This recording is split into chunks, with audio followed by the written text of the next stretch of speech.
오늘은 하나님의 은혜에 대해서 세 번째 말씀을 함께 나누기를 원합니다. 여러분, 은혜라고 하는 것은 무엇을 말한다고 했습니까? 은혜라고 하는 것은 간단하게 정의한다면 자격 없는 자에게 베푸시는 하나님의 호의와 자비다, 이렇게 정의를 할 수가 있겠습니다. 이런 의미에서 볼 때 하나님께서 우리의 가장 큰 은혜를 베푸신 것은 예수 그리스도 안에서 믿는 자에게 주시는 구원의 은혜라고 말할 수가 있을 겁니다. 왜냐하면 우리는 본래 죄로 멸망받을 그러한 자들인데 하나님께서 사랑하는 독생자를 십자가에 우리 죄를 위해서 대신 죽게 하시고 그를 믿는 자마다 모든 죄를 다 사해 주시고 멸망에서 구원해 주시고 영생 복락을 주시기 때문에 그러한 것입니다. 그래서 오늘도 이 본문 2절에 보면 말씀하기를 우리가 믿음으로 서 있는 이 은혜에 들어감을 얻었으며 라고 말씀하는 걸 봅니다. 믿음으로 서 있는 것이 은혜다라고 얘기합니다. 은혜 중에 가장 큰 은혜, 그리고 가장 놀라운 첫 번째 은혜라는 것을 증거해주고 있음을 볼 수가 있습니다. 그런데 오늘 이 본문에 보면 한 걸음 더 나가서 이 믿음의 은혜는 궁극적으로 장차 하나님의 영광에 참여하게 해준다 라고 이렇게 말씀하고 있는 걸 봅니다. 그렇다면 여러분, 우리 믿는 자들이 장차 하나님의 영광에 참여한다, 하나님의 영광을 본다는 이 말씀은 과연 어떤 의미를 가지고 있는 것일까요? 크게 두 가지 의미가 있는데, 우선 첫 번째는 장차 우리가 하나님의 얼굴을 뵙게 된다, 이런 뜻을 가지고 있습니다. 그리고 두 번째는 그 하나님의 얼굴을 뵈면서 그 하나님을 모시고 영생 복락을 누리며 산다 라고 하는 의미를 가지고 있다고 할 수가 있습니다. 우리 다 같이 오늘 본문 로마서 5장 1절에서 2절 말씀을 같이 한번 봉독하도록 하겠습니다. 시작. 그러므로 우리가 믿음으로 의롭다 하심을 받았으니 우리 주 예수 그리스도로 말미암아 하나님과 화평을 누리자. 또한 그로 말미암아 우리가 믿음으로 서 있는 이 은혜에 들어감을 얻었으며 하나님의 영광을 바라고 즐거워하느니라. 아멘. 오늘 2절에 보면 우리가 믿음으로 서 있는 이 은혜에 들어감을 얻었다, 이렇게 말씀하고 있죠. 그러면 믿음으로 서 있는 은혜에 들어간 우리라고 하는 건 누굴 얘기할까요? 간단하게 얘기하면 예수를 구주로 믿고 구원받은 우리 모두를 의미하는 그런 말씀인 것입니다. 왜냐하면 믿음의 결국은 구원이기 때문에 그러한 것이죠. 사도행전 16장에 말씀하죠. 주 예수를 믿으라, 그리하면 너와 내 집이 구원을 받으리라. 베드로전서 1장에 보면 믿음의 결국은 곧 영혼 구원이다, 이렇게 말씀하고 있는 걸 우리가 볼 수가 있는 겁니다. 그런데 오늘 이 본문 말씀에 보면 이렇게 예수 믿고 구원의 은혜를 입은 자들에게 궁극적으로 하나님의 영광을 보게 된다, 하나님의 영광에 참여하게 된다라고 말씀하고 있는 걸 우리가 보게 됩니다. 그렇다면 여러분, 오늘 이 본문에서 말씀하고 있는 그 하나님의 영광이라고 하는 것은 무엇을 말하는 것이냐라고 하는 겁니다. 그건 한마디로 말해서 영광 속에 계시는 하나님의 본체, 하나님의 그 실체를 지칭하는 이런 말씀이라고 볼 수가 있습니다. 왜냐하면 우리 하나님은 언제나 광명한 빛 가운데 거하시기 때문에 그렇습니다. 여러분, 성경에 보면 하나님이 나타날 때는 항상 광명한 빛이 비치잖아요. 그래서 시편에 보면 주께서 옷을 입음같이 빛을 입으셨습니다 라고 노래하는 걸 봐요. 하박국 3장 3절에서 4절에 보면 이렇게 하나님 영광 가운데 함께 하시는 걸 얘기하는데, 한번 띄워주세요. 같이 한번 읽겠습니다. 시작. 하나님이 대만에서부터 오시며 거룩한 자가 바람산에서부터 오시는도다. 그의 영광이 하늘을 덮었고 그의 찬송이 세계에 가득하도다. 그의 광명이 햇빛 같고 광선이 그의 손에서 나오니 그의 권능이 그 속에 감추어졌도다. 아멘. 여러분, 여기서 우리가 볼 수가 있죠. 하나님이 오시는데 그 영광이 하늘에 가득하다, 그런 얘기예요. 그 광선이 정말로 햇빛같이 밝고 찬란하다. 하나님은 언제나 광명한 빛 가운데 계십니다. 아니, 하나님께로부터 이러한 아주 눈부신 정말로 찬란한 광명이 발하게 된다라고 하는 걸 우리가 볼 수가 있죠. 그러니까 여러분들, 성경에 나오는 하나님의 영광이 나타났다라고 하면 하나님이 나타나셨구나, 여러분들이 이렇게 이해하면 상관이 없을 줄로 믿습니다. 자, 그렇다면 여러분, 그 하나님의 영광 좀 한번 보고 싶지 않습니까?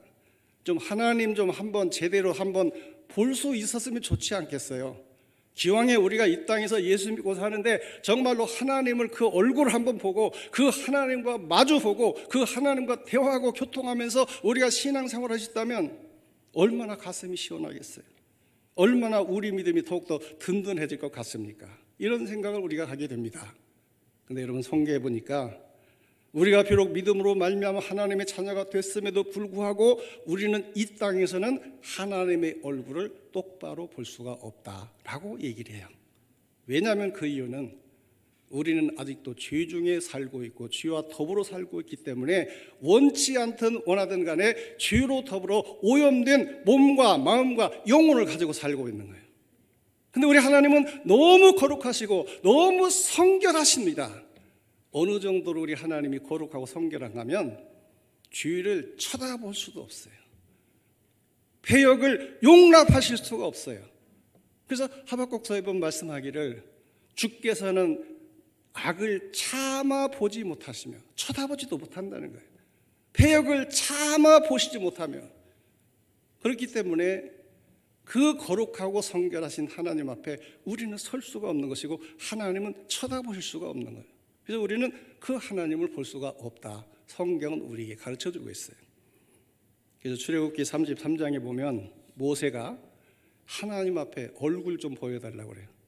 하나님의 영광을 보여주시옵소서. 그랬더니 하나님께서 뭐라고 대답하시는가 하면 내가 내 얼굴을 보지 못하리니 내 얼굴을 보고 살 자가 없음이라. 하나님의 얼굴을 보면 죽게 된다, 그런 얘기예요.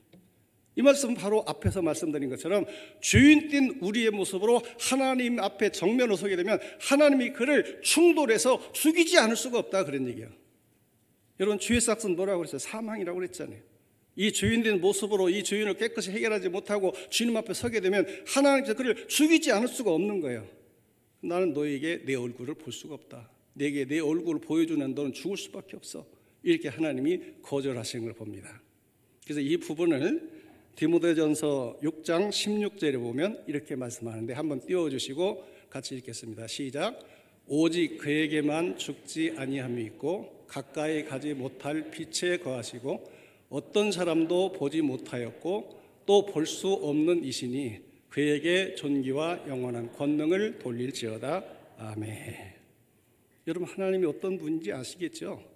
하나님은 너무 거룩하고 너무 성결해서 죄악은 용납하실 수가 없고 그 죄인을 보면 죽일 수밖에 없는 거예요. 그래서 아직도 죄 속에 있는 우리는 하나님을 정면으로 볼 수가 없다. 그래서 여러분, 성경에 보면 모세가 또 하나님 보여주세요 그러니까 모세가 어떤 사람이에요? 우리가 비교가 안 되는 사람이죠. 하나님과 40주야 동안 대면해서 정말로 이 율법을 받은 그런 사람인데도 얼굴 보여달라고 하니까 안 보이셔. 그 하나님이 지나가시는데 그 뒤에 끝자락만, 옷자락만 살짝 보이시는 이런 것을 우리가 보게 됩니다.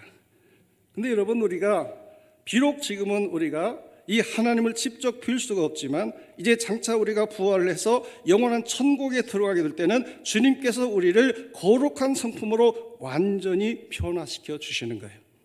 그러면 그때 우리는 죄성이 완전히 사라진 거룩한 몸으로 이 세상을 창조하신 하나님, 나를 사랑하사 독생자를 십자가에 피 흘려 죽게 하신 하나님, 나를 믿고 구원받게 하기 위해서 성령님을 파송하신 이 하나님, 이 하나님을 그때 우리가 눈으로 뵙게 되는 거예요. 그리고 그 하나님을 아버지라고 부르면서 그 하나님과 함께 그 천국에서 영생 복락을 누리면서 살게 된다, 그런 얘기예요. 그럼 우리가 그렇게 될 때 얼마나 기쁠까요? 얼마나 감격스러울까요? 얼마나 터질 듯한 기쁨과 감격과 희열이 넘치겠는가 한번 생각해 볼 수 있기를 바랍니다. 그래서 오늘 본문 2절 하반절에 보니까 하나님의 영광을 바라고 즐거워하느니라. 누가?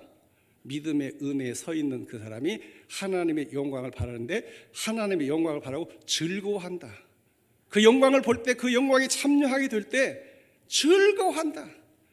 여기서는 즐겁다 그냥 간단하게 끝나지만 이 즐거움이라고 하는 것은 상상할 수 없는 크고 엄청난 놀라운 그러한 기쁨과 행복과 즐거움이 될 것입니다. 그래서 요한계시록에 보면 도대체 왜 우리가 그 천국에서 하나님의 영광을 뵙게 될 때 그때 우리가 왜 그렇게 즐거운가 하는 그 이유를 아주 구체적으로 설명을 해주고 있어요. 우리 한번 요한계시록 21장 1절에서 4절 띄워주시고 우리 한번 같이 읽겠습니다. 시작.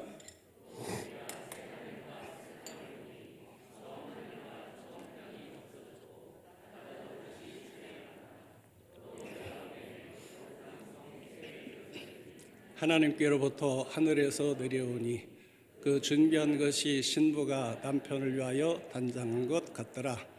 내가 들으니 보좌에서 큰 음성이 나서 이르되 보라, 하나님의 장막이 사람들과 함께 있음에 하나님이 그들과 함께 계시리니 그들은 하나님의 백성이 되고 하나님은 친히 그들과 함께 계셔서 모든 눈물을 그 눈에서 닦아주시니 다시는 사망이 없고 애통하는 것이나 곡하는 것이나 아픈 것이 다시 있지 아니하리니 처음 것들이 다 지나갔음이로라. 아멘.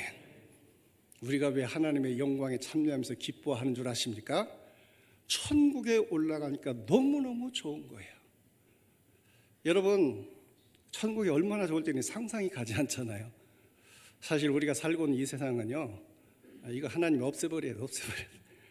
뭐 신문이나 이런 인터넷 기사를 보면 우주에 쓰레기에 가득하다. 우주에만 쓰레기 있습니까? 공기는 다 오염돼서 숨을 쉴 수가 없죠. 바다에 가면 그 속에 온갖 여러 가지 쓰레기 천재 썩어져 가고 있어요. 자연만 썩습니까? 사람도 썩었어요. 온통 썩어 악취가 진동하는 이 세상. 하나님이 그걸 다 불로 다 살라버리는 거예요. 그리고 우리를 위해서 새하늘과 새 땅을 새롭게 창조해 주시는데 너무너무 아름답고 너무너무 깨끗하고 너무너무 신선한 그런 세계, 그 속에 들어갈 때 저절로 야 하는 소리가 나지 않겠어요? 가끔 보면 뭐 관광 갔다 온 사람이 어디 가니까 천국 같더라 그러잖아요. 여러분, 비교할 수가 없는 그 나라에 가서 하나님 아버지를 뵙는 거예요. 그 하나님이 어떠한 분입니까? 말로 다 수 없는 위대하신 분, 존귀하신 분, 그리고 거룩하신 분, 사랑이 많으신 분, 나를 위해서 독생자를 기꺼이 십자가에 죽게 하신 그 하나님, 그 하나님을 뵙고 그 하나님 아버지라고 부르면서, 그리고 거기서 그 하나님과 함께 영생 복락을 누리며 살게 될 때 그 기쁨과 감동과 감격이라는 것은 무슨 말로 표현을 할 수가 있을까요? 2002년에 한일 월드컵이 우리나라에서 있었죠. 결승전은 일본에서 했고 고전 아마 4강까지인가 그 결승까지 4강까지 우리나라를 했습니다. 근데 그때 우리나라가 막 기적이 일어났잖아요. 월드컵에 맨날 나가면서 한 번도 32강 제대로 한번 들어갔던 적이 없는 것 같아요. 제 기억으로는. 그런데 말이죠. 막 그 강한 막 그냥 포르투갈, 스페인, 이태리 다 물리치고 막 32강, 16강, 8강 막 올라가는 거예요. 근데 아마 그날이 그 4강 말하자면 그 전이 있었던 그런 날인 것 같아요. 제가 이제 저희 동성 아파트 살 때 제 거실에서 제가 무슨 일을 하고 있었어요. 무슨 일인지 모르는데 뭘 하고 있는데 갑자기 이 동성 아파트 그 십몇 층 되잖아요. 막 양쪽에 와 하는 소리가 나는 거예요. 이거 무슨 일이야? 그다음에 제가 그 길 옆에 살았잖아요. 거리에서 막 와 하면서 막 소리가 나는 거예요. 이게 도대체 무슨 일이야? 직감적으로 느껴지는 거야. 4강 올라갔구나. 그래서 제가 급히 TV를 켜봤어요. 그랬더니 그냥 그 TV에 그냥 그 4강에 올라가는 결승골이 막 나오면서 4강 진출. 여러분, 제가 그걸 보고 내가 어떻게 한 줄 아십니까? 한 1m씩은 방방 뛰면서 막 손을 지르면서 소리를 지르면서 그렇게 기뻐했어요. 그리고 나중에 깜짝 놀랐어요. 아니, 내 속에 이런 기쁨이 있었던가. 여러분도 짐작을 하겠지만 제가 표현이 요란한 사람이 아니에요. 예를 들어서 누가 나한테 뭐 이상한 소리 하잖아요. 그때 무슨 소리인지 몰라요. 집에 가서 가만히 생각하면 괘씸해. 예? 굉장히 제가 이 반응이 느린 사람인데 세상에 그냥 그거 듣자마자 그냥 방방 뛰면서 마치 미친 사람처럼 막 소리를 지르면서 그렇게 기뻐했던 그런 적이 있어요. 그래서 그때 제가 깨달은 게 뭔 줄 아십니까?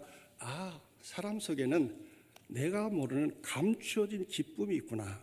감추어진, 경험하게 되는 알 수 없는 감추어진 그런 기쁨과 행복이 있구나 하는 것을 제가 그때 참 깨달은 적이 있습니다. 여러분, 지금은 제가 아무리 설명해도 실감 별로 안 갈 거예요. 천국이 좋습니다. 하나님 아버지 뵙는 것이 좋습니다. 여러분, 하나님 아버지 뵙는 것이 할머니들이 임영웅이 보는 것보다 더 좋은 줄로 믿으시기 바랍니다. 제가 여기 체육관에 가서 옛날에 운동하는데 맨날 옆에 할머니들이 몇 분 있어요. 그러면서 맨날 들리는 소리가 영웅이가 영웅이가 영웅이가. 그런 사람이 임영웅이 한번 만나면 얼마나 좋겠어요. 그렇잖아요. 하나님은 근데 우리는 하나님 보면 뭐가 좋아? 실감이 안 나는 거예요. 천국이 뭐가 좋아? 지금은 짐작도 않고 상상도 안 가는 거예요. 그러나 막상 그 천국에 가게 될 때, 그 하나님 앞에 서게 될 때, 그 하나님이 나를 불러주시고 내 이름을 불러주시고 나를 위로해 주실 때 느끼는 그 기쁨과 행복, 그 하나님을 아버지로 보시면서 하나님의 자녀로 그 천국에서 영생 복락을 누릴 때 우리가 느끼는 행복과 기쁨이라는 것은 그 말로 다 할 수 없는, 상상을 초월하는 너무도 감격스러워 큰 것인 줄로 믿으시기 바랍니다. 제가 자랄 때는 라디오 시대였어요. 그래가지고 기껏 해야 라디오 통해서 뉴스 듣고 드라마 듣고 음악 듣고 그 정도였어요. 근데 저는 그 어렸을 때 그 라디오를 들으면서 그걸로 충분했어요. 그걸로 행복하고 그리고 즐거웠어요. 라디오 이걸로 충분하고 참 행복하다 그렇게 생각했는데 나중에 TV가 나오는 거예요. TV가 나오니까 이 조그만 그 화면 속에 흑백인데도 불구하고 막 영상이 막 움직이잖아요. 그러니까 야, 이런 세계가 있구나. 사실 제가 어렸을 때는 영화 한번 보려면 극장까지 가야 돼요. 극장에 그냥 날짜 정하고 거기 가야 그저 영화 한 편 보는데 세상에 그 극장의 안방으로 들어온 거예요. 들어와서 맨날 뭐 드라마 보고 뉴스 보고 막 스포츠 보고 그때 지금도 기억이 생생합니다. 막 김일 선수가 박치기 왕으로 게임할 때 김기수 선수가 저 이태리 가서 세계 챔피언 할 때 막 온 동네 사람이 모여가지고 막 흥분하고 야, 이런 세계가 있구나 신기하게 생각하며 즐겼어요. 근데 여러분 흑백 텔레비 다음에 뭐가 나왔어요? 칼라 TV가 나온 거예요.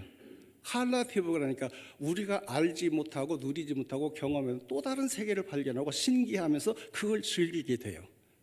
근데 여러분 이 칼라 TV도 보면 처음에 브란관 TV였어요. 나중에 뭐가 나왔어요? LCD TV 나왔죠. 그 다음에 LED TV 나왔죠. LCD 다음에 OLED. 그 다음에 요즘은 QLED 그것도 나온다고 그래요. 제가 그 시간이 좀 있어가지고 요즘 그 전원일기를 옛날 거 리마인드해서 이렇게 봅니다. 보는데 전원일기를 보면 제가 처음에 그 옛날에 막 수십 년 전에 그 전원일기를 볼 때는 그 몰랐어요. 역시 좋다 하면서 봤는데 그 옛날 걸 보면 옛날 버전 보면 그 화상이 화면 그 해상도가 너무 떨어져가지고 볼 수가 없는 거예요. 저 딱이야 그런 생각이 드는 거예요. 조금 최근에 한 걸 보면 선명해. 그래 저 정도는 돼야지 이런 생각을 했어요.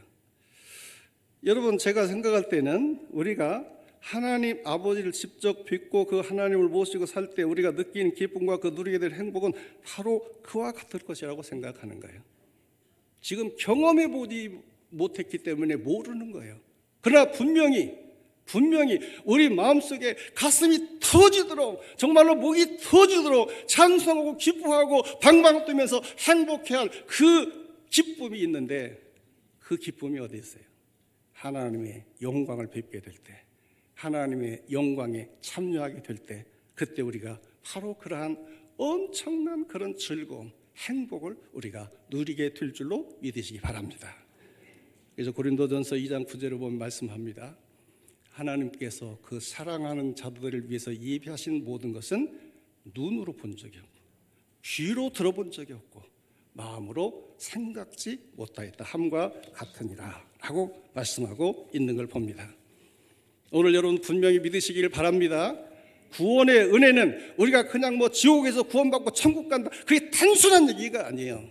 구원의 은혜는 궁극적으로 하나님 나라에 가서 하나님 보좌 앞에서 그 영광된 그 얼굴을 뵙고 그 하나님과 아버지와 자녀로서 영생 복락을 누리는 표현할 수 없는 행복, 표현할 수 없는 기쁨, 그것을 누리게 한다는 것을 믿음으로 바라볼 수 있기를 주의 이름으로 축원합니다. 두 번째로 우리가 하나님의 영광을 바라고 즐거워한다. 두 번째는 우리가 지금 이 세상에서 다 누리지 못하고 있는 하나님 자녀의 영광을 완전히 회복해서 하나님이 영화로우신 것처럼 우리도 영화롭게 되어서 천국에서 영원히 살게 되는 이것을 의미하는 것입니다. 여러분, 우리가 예수 믿고 하나님의 자녀가 됐어요. 내가 하나님의 자녀가 분명한 줄 믿으시는 분은 아멘 하시기 바랍니다. 그러면 그 하나님의 자녀가 된 사람은 지금도 우리는 이 땅에서 하나님의 자녀의 권세를 누리며 살고 있어요. 어떤 권세가 있을까요? 예수 이름으로 언제든지 하나님께 나가 기도할 수 있고, 예수 이름으로 언제든지 하나님께 나가 예배할 수가 있고, 또 그리스도 예수 안에서 주의 사함의 은총을 입고 살고 있고, 그리스도 예수 안에서 천국의 소망을 가지고 살고 있고, 하나님의 자녀가 됐기 때문에 아버지께서 이 세상에서 나를 지켜주고 보호해 주시고 필요한 것을 공급해 주시는 이 권세를 우리가 누리고 살고 있어요. 그런데 그럼에도 불구하고 아직도 다 누리지 못하는 것이 있습니다. 그게 뭘까요? 첫 번째는 죄와의 싸움이에요. 아직도 이 세상은 공중 권세 잡은 마귀가 지배하고 있기 때문에 우리는 죽을 때까지 죄와 싸워야 되는 거예요. 이 피곤한 싸움이 우리에게 있습니다. 두 번째는 저주받은 이 세상에 살고 있기 때문에 환경과 싸워야 돼요. 오염된 환경과 싸워야 되고, 여러 가지 자연 재난, 지진, 이런 더위, 추위, 이것과 싸우며 살아야 되고, 그리고 더 나아가서는 억만 가지 질병과 우리가 싸우며 살아야 돼요. 여러분, 코로나19로 얼마나 고단하고 힘들어요. 도대체 언제 끝날지 모르겠어요. 저는 2022년에 끝나기를 간절히 바랍니다. 여러분도 그런 마음이면 아멘 하시기 바랍니다. 요즘 좋은 소식이 약간씩 좀 들리잖아요. 요즘 나온 게 뭐죠? 오미크론? 그걸 사람들이 다 이게 겪게 되면 전염력이 엄청나게 가는데, 이게 뭐랄까죠? 병을 이기는 뭐라고죠? 그걸? 예, 안 들려. 그런 거 생긴다면 저항력이 생긴다는 거예요. 그래서 이것이 엔데믹이 될 거다. 좋은 전망도 있어요. 어쨌든 저희 22년에는 좀 끝났으면 좋겠어요. 좀 마스크 좀 벗고 살았으면 좋겠습니다. 예, 이렇게 우리는 질병이 갈수록 악해져요. 갈수록 교활해지고 죽을 때까지 우리 질병과 싸워야 됩니다. 그러니까 얼마나 우리의 하나님의 자녀이면서도 불구하고 우리가 얼마나 피곤한 삶을 삽니다. 그런데 이제 우리가 나중에 예수님 다시 오시고 우리 몸이 부활해서 천국에 들어갈 때는 이 모든 문제가 한꺼번에 다 해결되는 거예요. 다시는 죄가 없습니다. 죄와 싸울 필요가 없어요. 왜냐하면 우리 속에 죄성이 없기 때문에, 천국엔 죄가 없기 때문에 죄와 싸울 일이 없습니다. 우리 몸도 변화될 줄로 믿으시기 바랍니다. 지금 늙고 병들고 죽어야 되지만 거기서 늙는 것도 없고 병드는 것도 없고 죽는 것도 없이 영원히 사는 것인 줄로 믿으시기 바랍니다. 그리고 우리 예수님처럼 몸이 신령한 몸으로 변화돼요. 지금의 몸이 아니라 신령한 몸으로 변화돼요. 시간과 공간을 초월하는 그런 몸으로 변화돼서 천국에서 영생토록 누리며 살게 되는 겁니다. 그리고 특별히 이 세상에서 주님을 위해서 눈물 흘리고 수고하고 헌신한 사람, 하나님이 일일이 다 기억하세요. 하나도 빠짐없이 기억하십니다. 그리고 천국에서 좋게 비교할 수 없는 크고 영광스러운 상급으로 반드시 갚아주시는데, 그것을 우리가 누리면서 영원히 사는 거예요. 여러분, 하나님의 영광에 참여하는 것이 얼마나 큰 축복인지 깨닫는 은혜가 있기를 주의 이름으로 축원을 드립니다. 자, 그러면 둘째로, 우리 믿는 자에게는 죄사함과 구원이 있고 단순한 이것이 아니라 나중에 궁극적으로 하나님 나라 가서 하나님 자녀로서의 영화로움에 참여하게 된다라고 하는 걸 우리가 믿는다면 우리가 이 땅에서 어떻게 살아야 돼요? 그걸 확실히 믿으시면 아멘 하시기 바랍니다. 천국 갈 걸 믿으시면 아멘 하시기 바랍니다. 하나님의 얼굴을 직접 뵙게 될 걸 믿으시면 아멘 하시기 바랍니다. 그 하나님과 영생 복락을 누릴 걸 믿으시면 아멘 하시기 바랍니다. 그럼 믿으면 오늘 여기서 우리가 어떻게 살아야 되냐? 간단해. 오늘 보니까 환난 중에도 즐거워야 된다. 환난이 없어도 즐거워야 되고 환난이 있어도 즐거워야 된다. 항상 기뻐하라, 쉬지 말고 기도하라, 범사에 감사하라. 이것이 그리스도 예수 안에서 너희를 향하신 하나님의 뜻이니라고 말씀하셨잖아요. 우리 예수 믿는 사람은 탄식이 사라져야 돼요. 불평이 사라져야 돼요. 원망이 사라져야 돼요. 모든 경우에 하나님 앞에 감사하면서 기뻐하며 살아야 됩니다. 이것이 하나님의 뜻이에요. 요즘 대통령 선거가 이제 얼마 안 남았죠. 누구 찍으실래요? 요즘 찍을 사람은 그게 제일 고민이랍니다. 이 사람도 그렇고 저 사람도 그렇고. 근데 뭐 한 대여섯 분 나온 것 같은데 그 중에 2강 있죠. 2강. 이제 그 중에 여당 대표가 누구예요? 이재명 씨. 그다음에 야당 대표가 윤석열 씨예요. 근데 이제 이분들의 그 스토리를 제가 그냥 주워 들은 얘기입니다만은, 이재명 씨는 흙수저고 윤석열 씨는 금수저예요. 근데 이재명 씨는 어느 정도 흙수저냐? 아주 가난한 집에서 태어나서 국민학교만 겨우 졸업하고 중학교 진학을 못했어요. 그래서 서울로 성남인가 이쪽에 와서 공장에서 직공 생활을 했어요. 근데 이재명 씨가 어렸을 때 못 먹어서 그랬는지 키도 작고 왜소하고, 그리고 이제 그 팔도 좀 기형이었다고 그래요.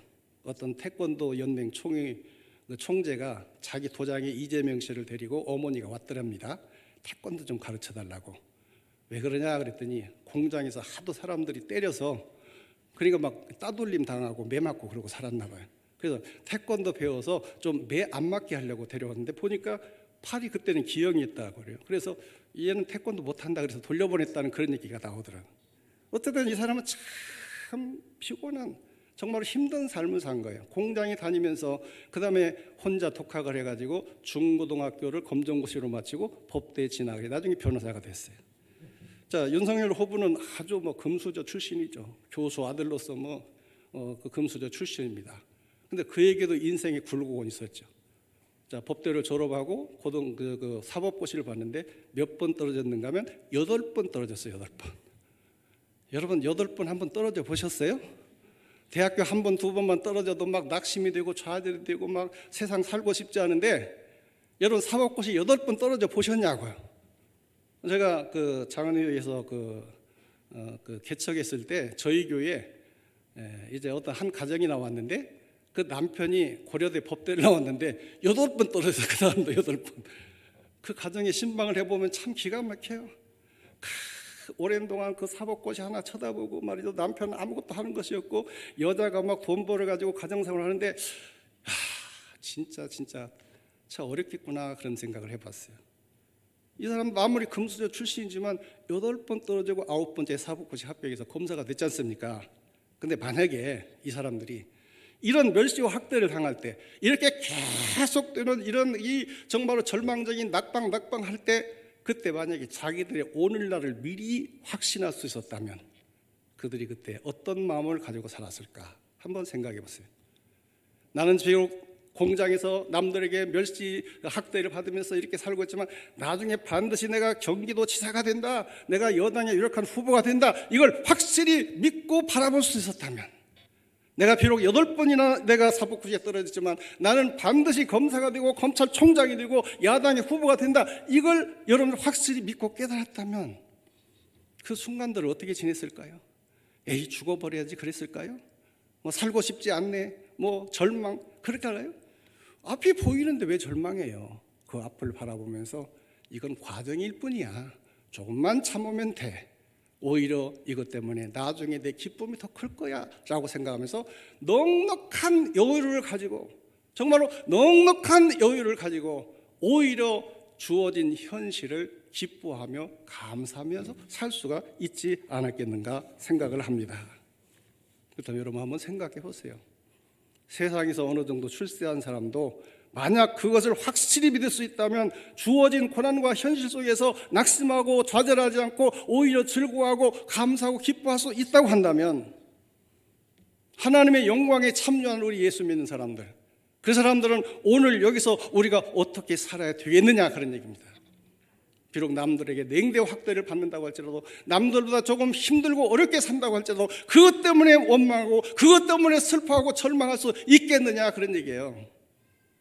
그 앞날에 있는 영광을 바라보면서 능히 참을 수가 있고, 그걸 바라보면서 오늘 주어진 그 현실을 아주 너그럽게 여유 있게 바라보면서 우리는 즐거워할 수 있어야 되는 겁니다. 심지어 오늘 말씀에 보니까 환난이 와도 즐거워하는 이유가 있어요.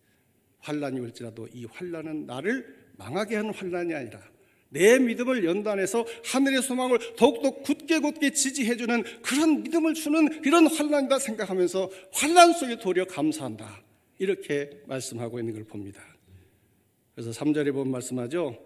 다만 이뿐 아니라 우리가 환난 중에도 즐거워하나니 이는 환난은 인내를, 인내는 연단은 소망을 이룬 줄 알미니라. 오늘부터 돌아가서 찡그리지 말고 사시기 바랍니다. 한숨 쉬지 마시기 바랍니다. 절망하고 낙심하지 마시기 바랍니다. 어떤 상황 속에도 기뻐하고 즐거워하고 감사하는, 환난이 와도 감사하는 여러분들 되기를 주님의 이름으로 축원을 드립니다. 마지막으로 우리 믿는 사람들, 하늘의 그 하나님의 영광에 참여한 우리 믿는 사람은 어떻게 살아야 되냐? 이제는 하나님의 거룩한 자녀가 됐으니 주위에서 완전히 돌아서서 하나님의 뜻을 위해서 살아가는 이런 삶을 살아야 된다라고 말씀하고 있습니다. 오늘 두 번째 본문인 로마서 6장 12절에서 14절을 띄워주시고 같이 한번 읽겠습니다. 시작.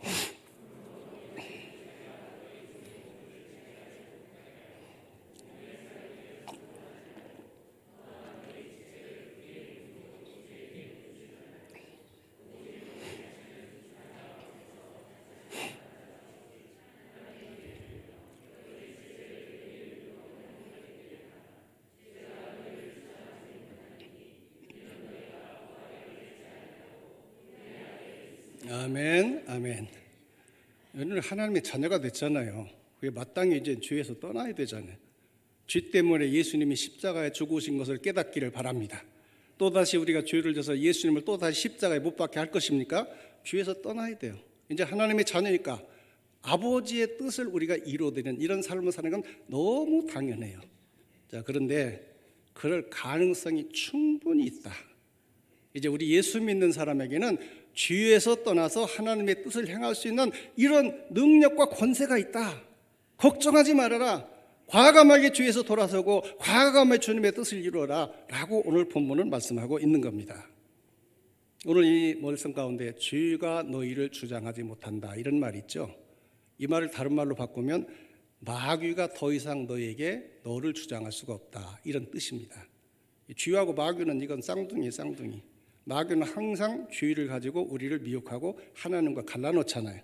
그러니까 죄가 우리를 주장하지 못한다는 것은 마귀가 우리를 주장하지 못하는 것이고, 그 다음에 너희가 은혜 아래 있다는 말씀, 무슨 말씀인가 하면, 은혜는 오늘 본문에 보니까 뭘 얘기하죠? 믿음을 얘기하잖아요.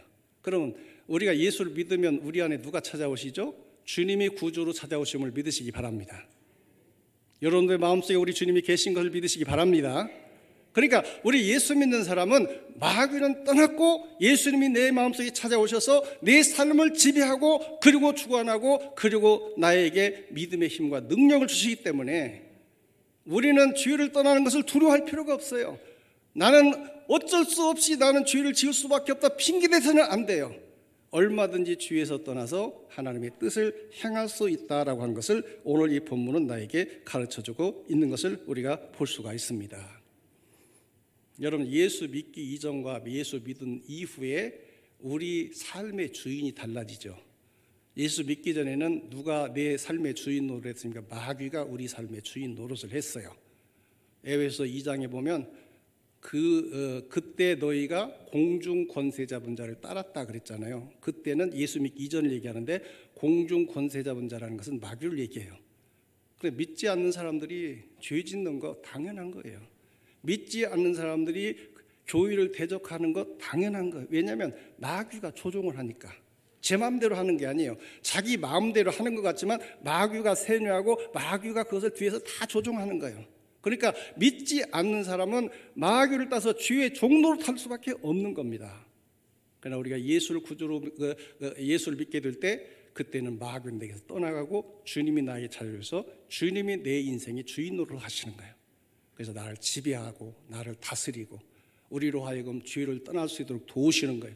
죄를 미워할 수 있는 힘을 주시고 죄를 대적할 수 있는 힘을 주시고 하나님의 뜻을 위해서 살 수 있는 이런 힘과 능력을 우리에게 주시기 때문에 우리 예수 믿는 사람은 죄를 떠나 사는 것이 아무 힘든 일이 아니에요. 하나님 뜻대로 사는 것이 아무리 어려운 일이 아니에요. 너무너무 쉬운 거예요. 왜냐하면 마귀는 내게서 떠났고 주님이 나를 주관하고 계시기 때문에 그러한 것입니다. 이제 여러분들 하나님의 은혜 안에 살고 있기 때문에, 아니 주님을 내 안에 모시고 살고 있기 때문에 우리가 죄를 떠나서 우리가 하나님의 뜻을 행할 수 있다는 것을 확신을 가지시기를 주님의 이름으로 축원을 드립니다. 우리 요한일서 3장 8절에서 9절 띄워주시고 한 번 더 읽겠습니다. 시작. 죄를 짓는 자는 마귀에게 속하나니 마귀는 처음부터 범죄함이라. 하나님의 아들이 나타나신 것은 마귀의 일을 멸하려 하심이라. 하나님께로 난자받아 죄를 짓지 아니하나니 이는 하나님의 씨가 그 속에 거함이요 그도 범죄하지 못하는 것은 하나님께로부터 났음이라. 아멘. 하나님께로 난 사람은 죄를 질 수가 없어요. 왜냐하면 그 속에 하나님의 씨가 있기 때문에. 여기서 하나님의 씨는 성령님을 얘기하는 거예요. 성령님이 내 안에 계시기 때문에 죄 짓는 게 더 힘든 거예요. 하나님의 뜻을 향하는 것이 더 기쁘고 힘이 나는 겁니다. 믿으시기를 주님의 이름으로 축원합니다. 나는 어쩔 수 없이 나는 그렇게 살 수밖에 없어. 나는 어쩔 수 없이 죄를 지을 수밖에, 이런 핑계를 대서는 안 돼요. 어떤 한 성도가 굉장히 이 성격이 다혈질이라서 평소에 참 실수를 많이 하는 거예요. 너무 고민이 됐어요. 그래서 목사님을 찾아와서 상담을 했습니다. 목사님, 저는 성격이 너무 다혈질이라서 화가 나면 참을 수가 없습니다. 도저히 참을 수가 없어서 그래서는 안 될 그런 실수를 많이 저지르는데, 제가 가만히 생각해 보니까 제 성격이 우리 아버지 닮았어요. 우리 아버지가 옛날에 막 화가 나면 막 그냥 참지 못하고 그런 욱하는 그런 성격을 가지고 있는데, 제가 꼭 아버지를 닮아서 저도 아버지처럼 그렇게 살고 있습니다. 그러니 이건 천성 아닙니까? 아버지께로부터 물려받은 유전이고 천성인데 이걸 어떻게 바꿀 수가 있겠습니까? 나는 어떻게 해야 됩니까? 그랬더니 목사님이 이런 대답을 했답니다. 성도님이 가지고 있는 그 다혈질적인 참지 못하는 성격을 아버지께로 물려받았다고 그랬죠. 예. 근데 성도님은 또 한 분 아버지가 계신 걸 모르십니까? 하늘에 하나님 아버지가 계시지 않습니까? 그 하나님 아버지는 온유하고 자비롭고 노하기를 더디하시고 성내기를 더디하시고 사랑이 많으신 하나님 아닙니까? 그러면 육신의 아버지에게서 그 성격을 물려받았다면 왜 하늘에 계신 거룩하신 하나님께부터 그 아름다운 성품을 물려받지 못하겠습니까? 성도는 충분히 변화될 수 있습니다. 이렇게 가르쳤다는 얘기가 있습니다. 우리 모두는 우리 주님의 은혜로, 내 힘으로 의지로 하는 게 아닙니다. 우리 주님의 도우시는 은혜로 능히 우리는 얼마든지 죄와 싸워서 이길 수 있고 하나님의 의의 도구가 될 수 있음을 믿으시기를 주님의 이름으로 축원합니다. 더 이상 우리는 죄에 매여 사는 사람이 아니라 하나님의 은혜 아래 사는 사람인 것을 확실히 믿는 여러분들 되시기를 주님의 이름으로 축원을 드립니다. 우리 한 군데서 읽어보고 마치겠습니다. 고린도전서 15장 55절에서 58절. 자, 같이 읽습니다. 시작. 사망아 너의 승리가 어디 있느냐? 사망아 내가 쏘는 것이 어디 있느냐? 사망에 쏘는 것은 죄요 죄의 권능은 율법이라.